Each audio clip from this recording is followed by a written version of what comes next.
Hi there, Ashton Little Apiary Company here. Welcome back to the channel. It's going to be a honey house video. Today I'm working on, I've had 5 days to work on this building, getting it finished and everything else. And I want to show you how far I've got, and we're going to move on to putting the flooring in now. I'll just give you a quick show of where we've got to. So you can see all the walls and ceiling have now been done and clad in the plastic coving. I did shoot some video of me putting this in, but this is essentially like tongue and groove. It's not coving, it's soffit board, plastic soffit board, which goes on in nice big strips. It's gone all the way up. So shelf's done.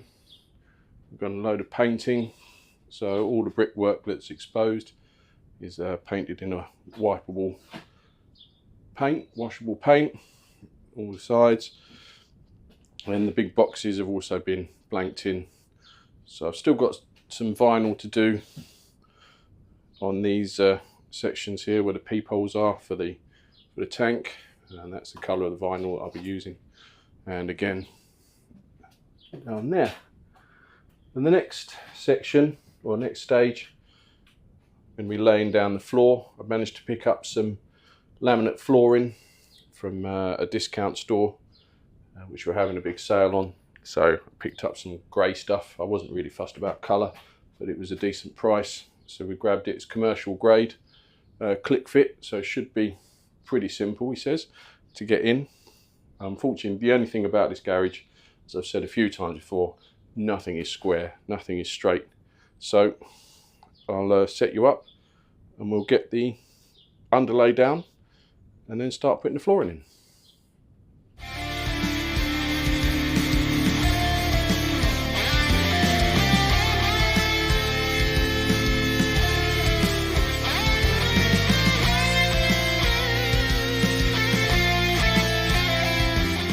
Okay, that's all of the underlay down.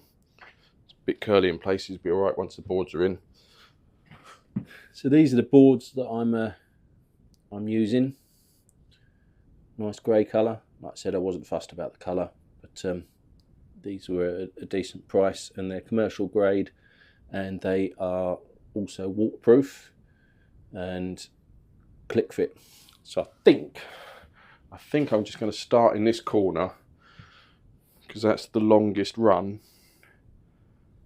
and then just work my way across the room like that, because getting around these bits is going to be a bit of a pig.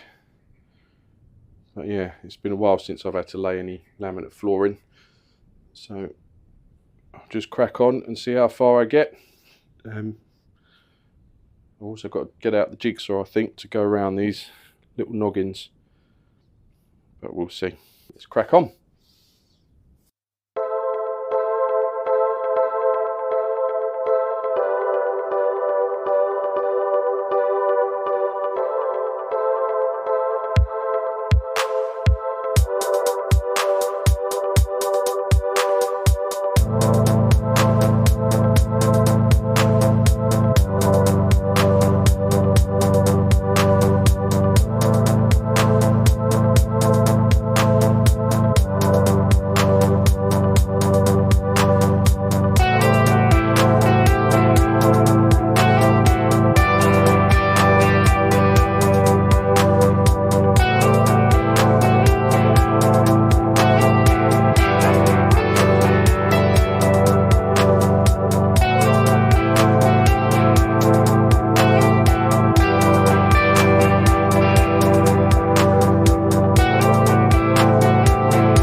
out of time last night to finish off the flooring, so back in today. I've got one more day before I go back to work. So first thing I've got to do is clear all of that away, basically. So I'll set up and get cleared out, and I can carry on with the flooring.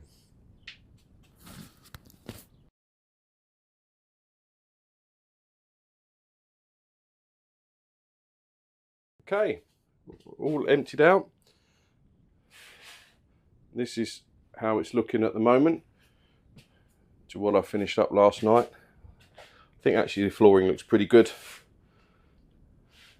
I like the grey with the white and the yellow. So I've got this section to finish off here, and that's a bit of a pig, because you have to get behind the plank to knock it in so that it sits properly, but it is going to be under a table, so I'll have to just get that down as best I can. It's not the easiest of systems to get in a tight spot, and this side as well, which I'm hoping should be a bit more straightforward, and this will all be under the sink unit as well, so you know, it's not going to be that important on how great it looks. So once I've done, I'm going to start there. I think that's an easy win to start the day. I've also got some tape to do these corners and sort of around the skirting edges now that the floor's in. And if it arrives, I'm hoping I've got some stuff that actually goes the other way, so does these sort of exterior corners here, and we'll go up and down this trim. Now I did make a fundamental error when I was putting this through, and I'll show you how I screwed up. So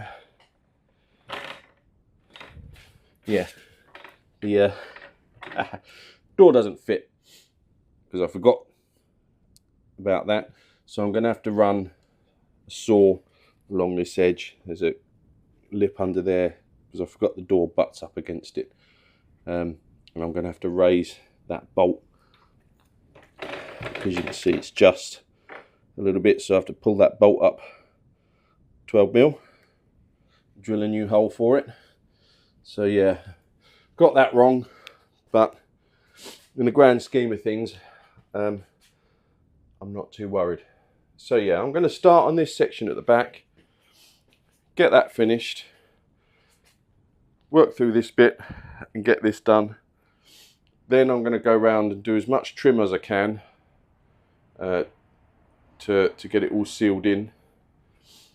Then while I'm waiting for the next set of trim to come, I'm going to start sorting out putting this sink in. I've got to build a sink unit, which means a trip down to B&Q to get some more timber, and I'm planning just screwing timber into the wall, and then, you know, with some uprights, and then the sink will sit on top of it all quite nicely. It won't be plumbed in today, but it'd be nice to get the sink in. I'm really fed up of carting everything in and out time and time again, so it'd be good to have some stuff in its permanent place and done with. But yeah, that's where we're at. I've got a full day of it, so let's crack on.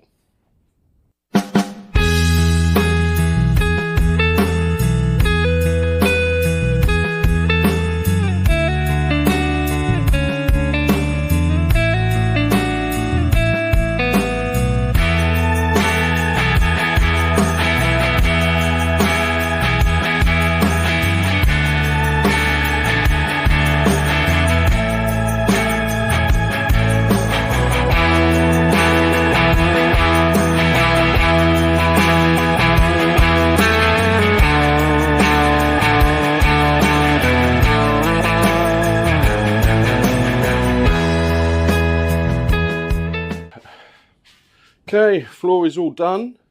Just had a good sweep out and tidy up so I can get on to the next stage.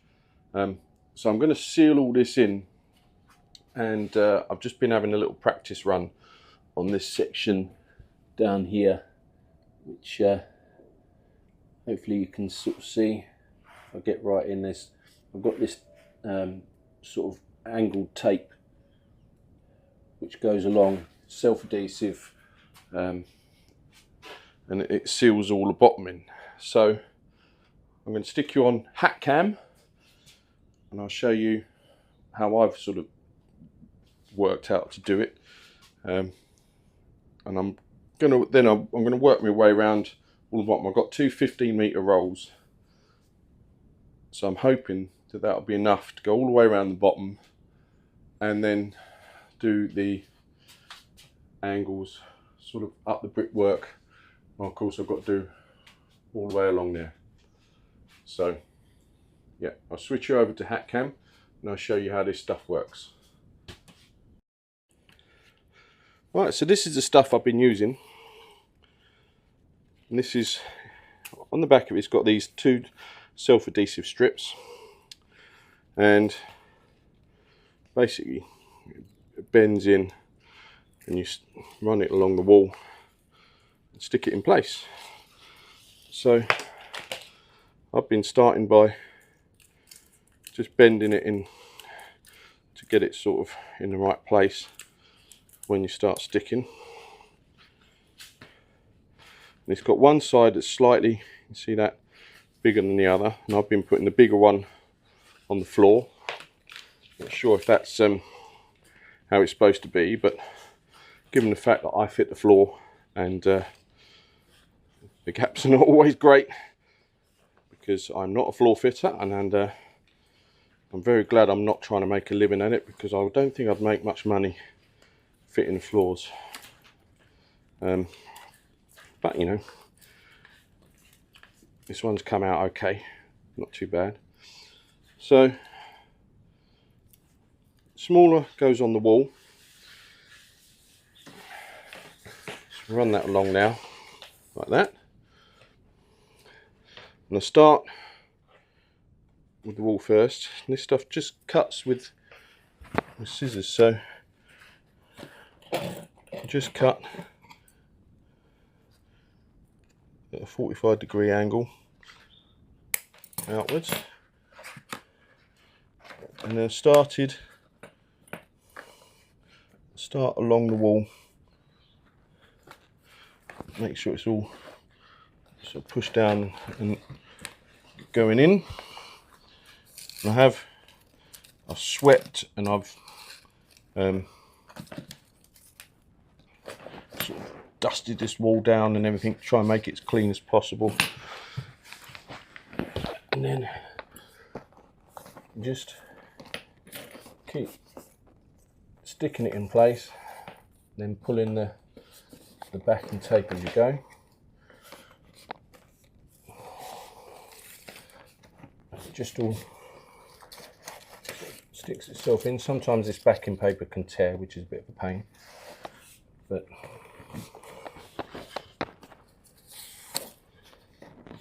it just sticks to the PVC like that.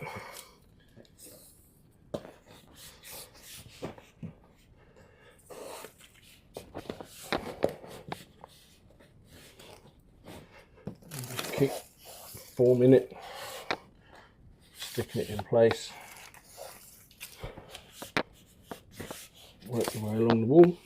Just realised I left my scissors behind. Those at the end. See, the paper's torn there.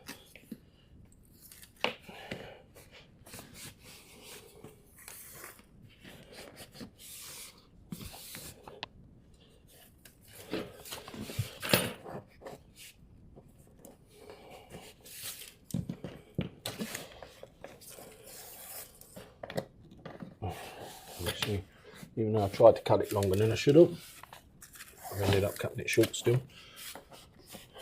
So if you're doing this, cut off more than you think, or work out how much more you think, and then add a bit more, it seems. So that's the back bit done, and then you essentially peel the backing paper off the bottom, like that.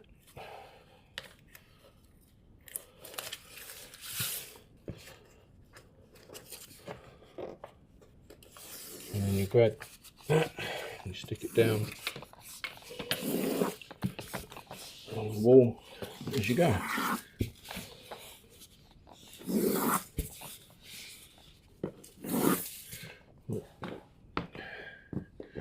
That was a pain when that happens though. Where did that tear? Torn now. Yes. Don't be gung-ho with the old paper, because it does start to strip.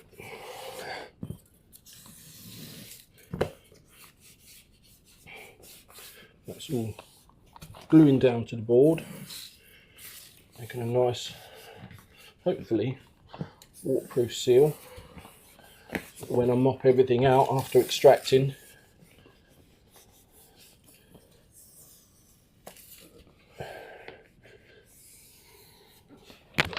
it won't sort of get down in the gap, and the water won't get down in the gap and do that. So I'll have to sort that corner out. But yeah, it seems to work pretty good. So I'll put you on the time lapse and do the rest.